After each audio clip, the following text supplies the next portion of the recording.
घने जंगलों में रात के वक्त गंगाधर अपने गांव की ओर जा रहा था। तभी उसे बीचों जंगल में एक चुड़ैल मिल जाती है। डरावनी आंखें, लंबे नाखून।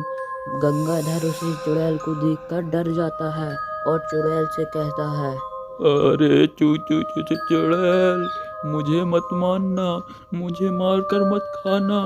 मेरा एक परिवार है, मैं वहीं जा रहा हूँ। अगर मैं नहीं रहा तो मेरे परिवार का भरण पोषण कौन करेगा? मुझे मत मारना प्लीज चुड़ैल जी। अरे ऐसे कैसे जाने तू? बड़ी दिनों बाद कोई सरपंच का चमचा मिला है, उसे की खातिरदारी तो कर लूं जरा। वैसे भी अगर मैंने तेरी खातिरदारी नहीं करी तो वो बुंडा मेरे हाथ कैसे आएगा?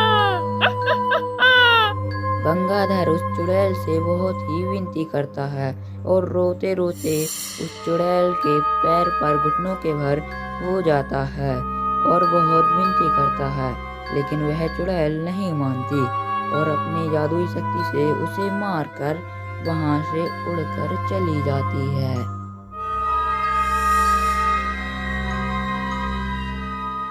फिर अगले दिन सुबह गांव के कुछ लोगों को जंगल के बीचों बीच गंगाधर की लाश मिलती है।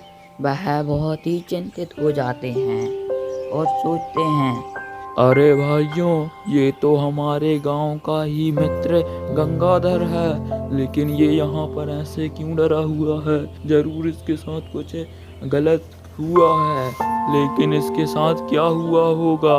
अरे भाइयों, ये तो मर चुका है, लेकिन अब हम सरपंच जी से क्या कहेंगे? उसका एक लौता वारिस यही तो था। अरे बेचारे सरपंच जी, इस दुनिया में अकेले ही रह गए। उम्र तो उनकी हो चुकी थी, लेकिन शायद नीति को कुछ और ही मंजूर था। बेचारा उनका अच्छा खासा बेटा चला गया, लेकिन मुझे तो नहीं लगता इसे कोई जंगली जानवर ने मारा है।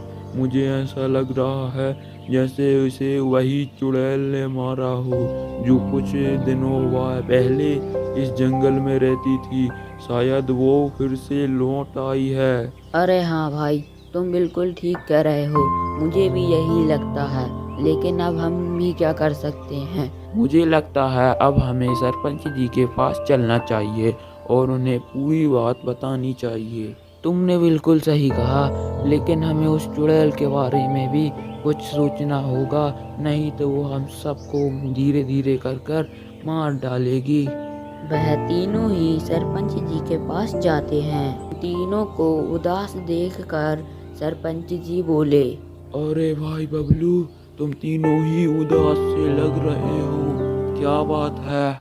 मुझे बताओ, मैं तुम्हारी समस्या का निदान जरूर करूँगा। अरे सरपंच जी, मैं आपको ये बात कैसे बताऊँ? मुझे कुछ समझ में नहीं आ रहा। अरे सरपंच जी, दरअसल बात यह है कि वह चुड़ैल जो सिर्फ आपका नाम लेती रहती है, वह चुड़ैल वापस आ गई है और वह आपके बेटे को मार चुकी है। क्या क्या तुम ये सच बोल रहे हो किशोर? क्या वह पागल चुड़ैल वापस आ गई है और उसने मेरे बेटे को मार डाला? हाँ सरपंच जी, किशोर बिल्कुल ठीक कह रहा है।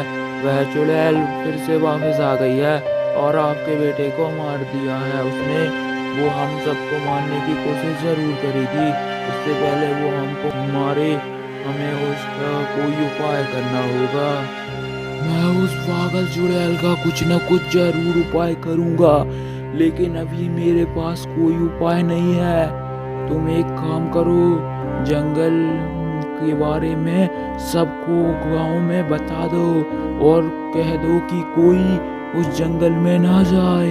वह सभी लोग ऐसा ही करते हैं और कोई भी कुछ दिन तक उस जंगल में नहीं जाता। जंगल में कोई ना आने के कारण चुड़ैल परेशान होकर गांव में ही घुस जाती है। अबे आओ गांव वालों, तुम कब तक बचते रहोगे मुझसे? कभी ना कभी तो मेरे शिकंजे में जरूर आओगे। फिर अगले दिन सुबह अरे बबलू भैया, आपको पता है क्या, कल रात के हमारे गांव में वही पागल चुड़ैल घुस आई थी। मैं तो डर गया था, इसलिए चुपचाप से सो गया। अरे हाँ किशोर भाई, तुम बिल्कुल ठीक कह रहे हो। रात के वह चुड़ैल हमारे घर के आगे आकर पागलों जैसे चिल्ला रही थी और डरावनी हंसी हंस रही थी। हमें उस चुड़ैल का कुछ न कुछ उपाय तो करना ही होगा, नहीं तो वो हमको खा जाएगी। क्योंकि आज अगर वह हमारे गांव में घुसी है, हो सकता है कल को हमारे घर में घुसकर हमें उठा कर ले गई तो हम क्या करेंगे। तभी वहाँ पर किशोर आ जाता है। किशोर अपने साथ एक तांत्रिक बाबा को भी लाता है। फिर किशोर कहता है, अरे भाइयों, हमको कुछ ना कुछ तो जरूर करना होगा, इसीलिए मैं इन तांत्रिक बाबा को लाया हूँ। यह तांत्रिक बाबा बहुत ज़्यादा जानते हैं, ये हमको चुड़ैल से मुक्ति ज़रूर दिलवा देंगे। देखो भाइयों, चंदन मेरे पास आया था और अपने गांव के बारे में सब कुछ मुझे बता दिया है, इसीलिए मैं चंदन और तुम्हारी सहायता करने के लिए यहाँ पर आया हूँ। लेकिन बाबा जी, आप इस चुड़ैल को कैसे भगाओगे? अरे बबलू भाई, इसकी चिंता तुम मत करो, मेरे पास एक उपाय है।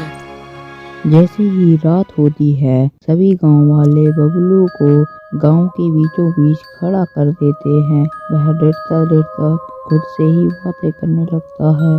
अरे बाप रे बाप, अरे गाँव वालों, मुझे यहाँ पर अकेला छोड़कर कहाँ चले गए? अरे ओ गाँव वालों, तुम्हारा नाश मिटे, कमबख्तों, मुझे अकेला छोड़ गए। तभी वहाँ पर थोड़ी देर बाद वही पागल चुड़ैल आ जाती है। चुड़ैल को देखकर बबलू बहुत बुरी तरीके से डर जाता है। बड़े दिनों बाद एक शिकार हाथ आया है, तुझे ना जाने दूंगी। बहुत इंतजार करवाया मुझसे।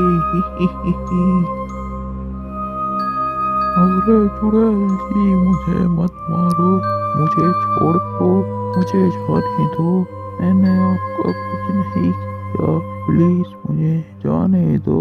अरे भाई चंदन, अब समय आ चुका है, ये लो, इस तलवार को ले जाकर उस चुड़ैल के शरीर में कपा दो, जिससे उस चुड़ैल से तुम्हें छुटकारा मिल जाएगा।